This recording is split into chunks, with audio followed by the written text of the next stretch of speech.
کیا آپ کسی کے بارے میں فکر مند ہیں جس کے بارے میں آپ کو لگتا ہے کہ اسے زیادتی کا نشانہ بنایا جا رہا ہے، لیکن آپ کو پتہ نہیں ہے کہ کیا کرنا ہے؟ زیادتی اس وقت رونما ہوتی ہے جب کوئی فرد کسی دوسرے فرد کو جسمانی، یہ جنسی، جذباتی، کلامی، ذہنی، روحانی یا مالی طور پر نقصان پہنچانے کے لیے کنٹرول کرنے کی خاطر اپنی طاقت کا استعمال کرتا ہے۔ اعداد و شمار ظاہر کرتے ہیں کہ بدسلوکی سے بچ نکلنے والوں میں 10 میں سے 8 خواتین ہوتی ہیں۔ کسی بھی عمر، انکم گروپ، نسل، مذہب، قابلیت، جنسی رجحان، صنفی شناخت یا تعلیم والی خواتین زیادتی کا شکار ہو سکتی ہے۔ تاہم زیادتی کی ایک شکل جس کا صرف امیگرنٹ، ریفیوجی اور بغیر کسی سٹیٹس والی خواتین کو سامنا کرنا پڑتا ہے، یہ ہے کہ جب زیادتی کرنے والے ان کو جلا وطن کروانے اور انہیں ان کے بچوں کو دوبارہ نہ ملنے دینے کی دھمکی دیتے ہیں۔ انہیں خوف لاحق ہو سکتا ہے کہ اگر وہ زیادتی کی اطلاع دیتی ہیں تو کینیڈا میں ان کا سٹیٹس خطرے میں پڑ جائے گا۔ آپ اپنے ہمسائے، دوست یا خاندانی فرد کو بھی لیگل ایڈ اونٹیریو کو کال کرنے کا کہہ سکتے ہیں۔ قطع نظر اس کے امیگریشن سٹیٹس، وکلا کسی بھی اس عورت کو 2 گھنٹے کا مفت مشورہ دیتے ہیں جو بدسلوکی والی صورتحال میں زندگی گزار رہی ہو۔ عورت کے ساتھ زیادتی کے آثار کی نشاندہی کرنے کے قابل ہونا اور یہ جاننا کہ اس خاتون کی کیسے مدد کرنی ہے جو آپ کی دوست، خاندانی فرد یا پڑوسی ہو سکتی ہے، اہم ہے۔ شناخت کرنا، جواب دینا اور ہدایت کرنا ہی ایک کلید ہے۔ پہلے آپ کو عورتوں کے ساتھ زیادتی کو پہچاننے کی ضرورت ہے۔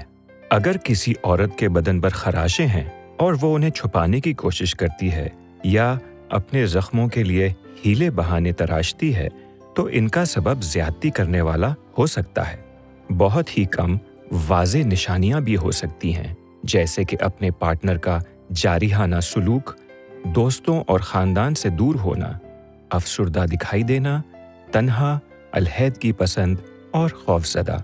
جب وہ پاس ہو تو بے چین ہو جانا اور اکثر اوقات بیمار پڑنا، یہ علامات تشویش کا سبب ہو سکتی ہیں۔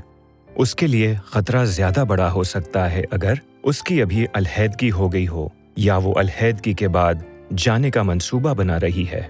اسے اپنی زندگی اور اپنے بچوں کے تحفظ کے بارے میں خوف ہے، وہ بچوں کے تحویل کی کشمکش میں ہے یا اس کے پچھلے رشتے سے بچے ہیں، وہ کسی دوسرے تعلقات میں ملوث ہے، کینیڈا میں اس کی کوئی فیملی یا دوست نہیں ہے، یا اسے رکاوٹوں کا سامنا کرنا پڑتا ہے، جیسے کہ وہ انگریزی یا فرانسیسی نہیں بولتی، کینیڈا کی قانونی رہائشی نہیں ہے۔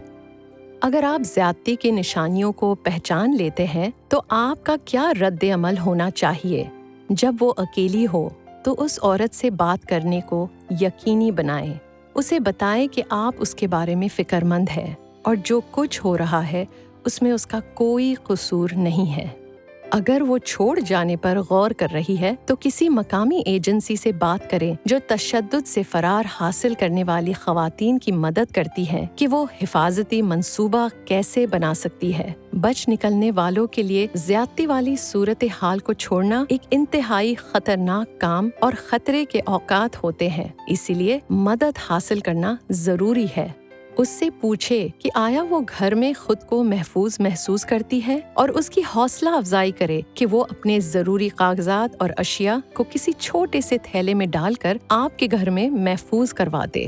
اگر وہ اس کے بارے میں بات کرنے سے انکار کرتی ہے تو پریشان نہ ہو، بہت سی وجوہات ہیں جن کی وجہ سے وہ ابھی اگلا قدم اٹھانے کے لیے تیار نہیں ہے۔ نہایت اہم بات یہ ہے کہ اس بات کو یقینی بنائیں کہ وہ جانتی ہے آپ اس کے لیے موجود ہے، اسے سننے کے لیے، اور جب وہ تیار ہو تو اگلے اقدامات میں اس کی مدد کرنے کے لیے۔ آخر کار اسے ایسے پیشاوروں کے پاس بھیجیں جو مدد کر سکتے ہیں۔ کال کرنے کی ایک جگہ 1-866-863-0511 پر اسالٹڈ ویمنز ہیلپ لائن ہے۔ وہ ہفتے کے ہر روز دن میں 24 گھنٹے معلومات اور مدد پیش کرتے ہیں۔ وہ 154 زبانوں سے زائد زبانوں میں مدد فراہم کرتے ہیں اور آپ کو مدد حاصل کرنے اور محفوظ رہنے کا صحیح طریقہ بتا سکتے ہیں، اور ان کے ساتھ جو کچھ بھی شیئر کیا جاتا ہے وہ پوشیدہ رہتا ہے۔ کسی حملے کے درمیان میں نہ آئیں۔ اگر کوئی ہنگامی صورتحال ہو تو 911 پر کال کریں۔ یاد رکھیں، اگر کوئی عورت کسی مشکل میں ہے تو ممکن ہے وہ اتنی خوفزدہ ہو کہ مدد کے لیے نہ کہہ سکے۔ نشانیاں دیکھیں۔ اگر آپ نہیں جانتے کہ کیا کرنا ہے تو مشورے کے لیے 1-866-863-0511 پر کال کریں۔ جب آپ کوئی زیادتی دیکھیں تو تائید نہ کریں، اس کے خلاف کھڑے ہو جائیں